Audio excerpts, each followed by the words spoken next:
Hey everybody, and welcome to week 4 of our class here at Rasmussen College on comparative politics as we are moving along in the class. This should be an interesting week this week as we are discussing China and India. So we're looking at two emerging economic and political powers in the world. So our discussion board this week is focusing on China, as we will examine China again. Kind of examined them a little bit on week 1 when we talked about loss of American jobs and globalization a little bit and China's influence in that. Taking a much more specific look at China this week, we're looking at their government in terms of the communist regime, how the regime operates, how it functions, implications from the regime's actions in terms of Tiananmen Square back in the 1990s, where they put down a student revolt protest wanting more democracy. We'll be looking at some recent actions as well, too, in terms of issues of detention camps involving religious minorities. Of course, we'll be looking at the Wuhan flu, the new coronavirus, the issues with the way the government handled it. So it should be an interesting discussion this week on China and the way China operates. Our other country we'll be looking at is India.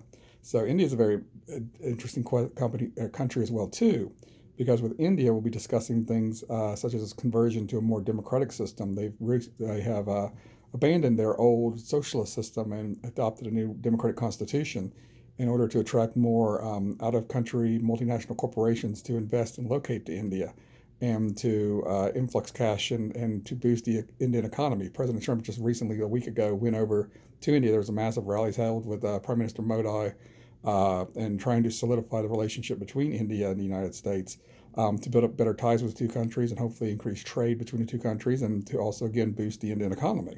So we're looking at India's history. We're looking at their colonization by the British, their socialist experience under the Gandhi family, and then we'll look at the conversion to the democratic nation as well too that they are trying to become today. So very interesting discussion. So our discussion boards this week are running as usual. Initials due on Tuesday, replies due on Friday. We do have a paper this week on cultural integration. The grading rubric has been posted in the announcements for everybody to look at as well too. So take some time to look at the grading rubric before you start drafting the paper. We also have our weekly quiz.